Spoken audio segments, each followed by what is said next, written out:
Hello this evening, people. Today I've gotten a new gun to me a few days ago, and it is a Smith & Wesson, the Smith & Wesson SD9 VE, and it's used.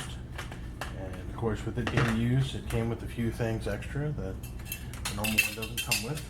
It comes with 3 mags. And I guess the previous owner had gotten a holster and a mag holster, so that way you have 1 in the gun and 2 in the mag holster. Now, because it's a new to me gun, one of the things I did was take it apart and give it an inspection. And even though there's some sort of like Sharpie marker line going on the feed guides, at least with 2 of them, and I just wanted to make sure that they were in good condition, cleaned out, no additional crud up inside. And with removing them, when this is connected, you have to push down on this, usually with something that pokes it in, so that way you can slide this off the bottom of this plate, or off of the magazine. So you're taking the base plate off of the magazine so you can get access to all of these. Now, I've checked them out. They're clean on the inside, no crud. These are in decent shape, other than what looks to be a Sharpie line that doesn't come out when cleaned. So I'm going to have to assume that it's probably a Sharpie. So then you can feed it back in.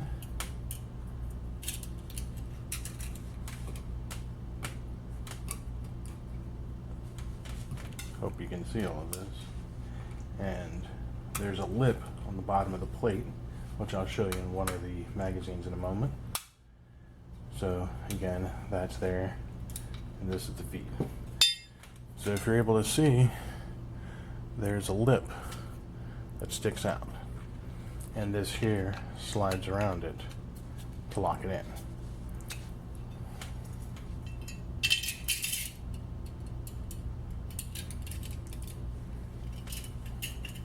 And you got to make sure on this piece that that little tab or button, so to say, is facing out of the magazine. So that way when you put the plate on, it'll give you the piece that locks into place. Of course, I have very big fingers that get in the way of everything, so it's a little tricky to get everything lined up. And then make it fly. Yay! I'll have to get that in a moment. Try not to do that. That'll just make things a little more difficult.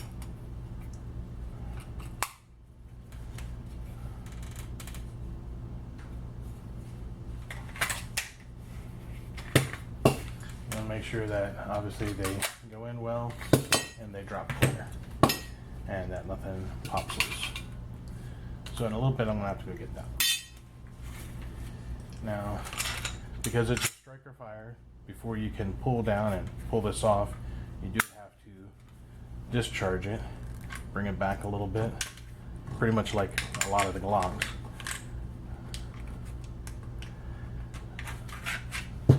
You have to pull down evenly on that tab there, which is also on the other side, so both of them have to come down together to allow it to slide out. And what happens on the inside is that piece needs to come down so everything can clear out.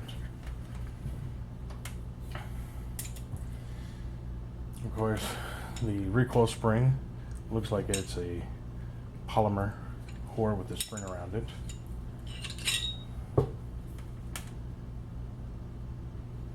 And I know there's something where you have to pull this up to push down, and then you'll be able to pull this out of the way. And that allows you to get access to the firings. Let's put it in here. You have to push up on this, push down in there, and that allows this to come clear. Then you're able to pull the firing spring out, or firing spring end pin out, so you can clean it, inspect it, and the whole 9 yards.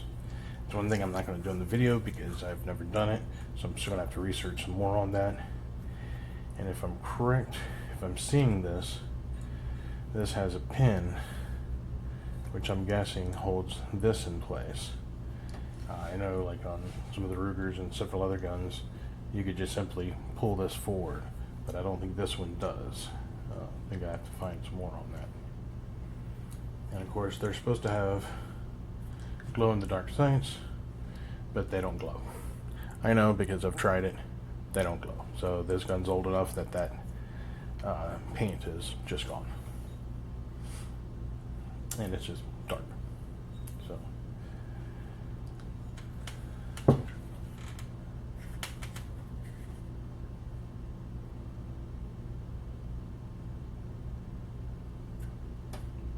and I'm just checking it over. Unfortunately, it's not easy to see what I'm doing because of the way I'm sitting.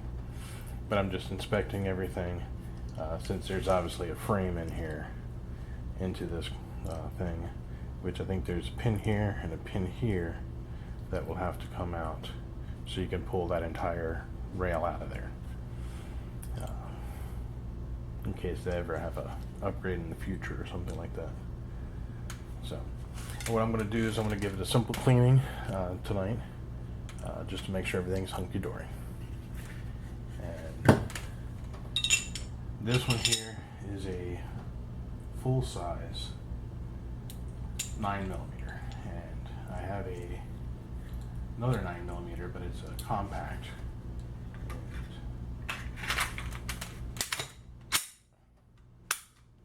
To give you an idea on the size comparison,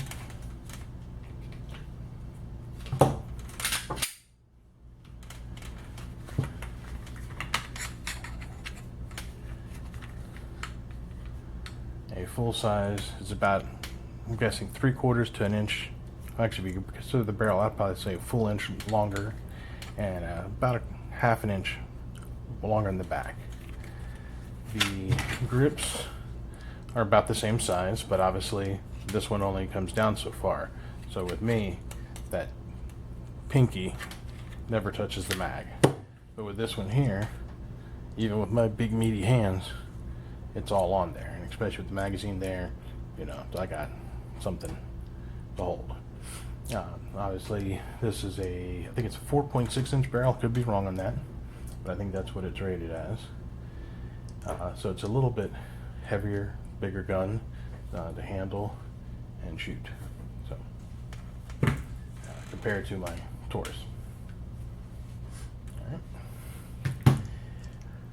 Some of the things I'll be doing in the future is with the 1100 that you've probably seen some of the work I've done on it. I got a clamp to hold the barrel and the feed tube together because I got a +9 extension. So the extension sticks out a good 2 inches longer than the barrel. And I got a low profile gas block for my AR because I'm putting a free floating rail on. And it's a good thing I did ask questions before I just went and bought one. Apparently there's what they call a internal diameter size. I don't know if that's in like millimeters or, you know, some fraction of an inch, but I don't think it's 3/4 of an inch because it's the size of that hole that the gas tube goes into. And apparently there was at least 4 different sizes amongst 5 different makes of a gas block at the gun store I went to there in Bryant called Wildman Arms. So obviously the size of the tube and dictates what kind of gas block you're going to need, and that may vary from the AR style, whether you're using a 223 or maybe an AR-10 or even the AR-12. I'm pretty sure there's got to be something with that. So definitely pay attention with those things when you go to get a gas block for your AR to do an upgrade. Because if it don't work, you can't put the gas tube in, it's going to cause issue. You may even get the gas tube in, but it may be too big. Especially if you get one of the ones that has I think it was a 0.67 internal diameter, and of course mine's a 0.75. If you put a small pipe inside of a big hole, something's going to leak somewhere, since it's not going to make your air run efficiently. And if you don't realize it, you're going to have problems. Let's see. One of the other things I have is a Marlin 22 semi-automatic rifle. I'll be pulling that out. I'm going to have to clean that, get it done. I'll probably do a tutorial on that, because that is kind of, it's not like the Ruger 1022 where everyone has one. They make so many of them that it's really cheap. It being a Marlin, I think it's a Marlin, could be wrong, could be Winchester. But it's 22 with a tube mag, sort of like a shotgun. It has the tube mag. I'm going to be cleaning it up, getting it out. For me, it's going to be like a plinking gun, hanging out with friends, something to shoot. Plus, it's just something different for me. It's an older 22 rifle. Just seems something fun to do with. Plus, it has a really good scope, and I want the scope, hopefully, for my AR or some other gun. It's a really big scope for a 22. Probably can shoot further than the 22 long rifle can shoot. So that's why I at least wanted to get the scope, because it was a worth enough scope, and it would be just a fun gun to shoot. And no, I didn't buy it just for the scope. The scope was a selling factor. So I'll be getting one for this as I go through stuff to kind of show you, especially when I go to a range to shoot. And plus, it's just a big meteor gun to shoot with. Obviously, the 22, I'm going to be doing the 22 rifle. I'm going to be doing a complete teardown of it, because it being a pawn shop purchase, unlike a gun that you're going to buy at an actual firearm store,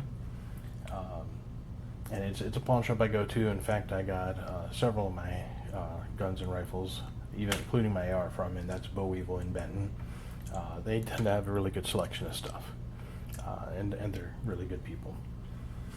But of course, with them being a pawn shop, the guns tend to be dirty. Like, they should have been cleaned before they've been brought there. I know, because that 22 wasn't there a month ago, and when I went in 2 weeks ago, it was there. And it looked like it hadn't been cleaned in 10 years. And of course, the lovely amount of rust, some of that rust has probably been on close to 15 years, I would say, just from the looks of it. So that's going to be fun. So again, I'm going to be tearing it down, showing that. This time, I'm definitely going to make sure I get videos for that one.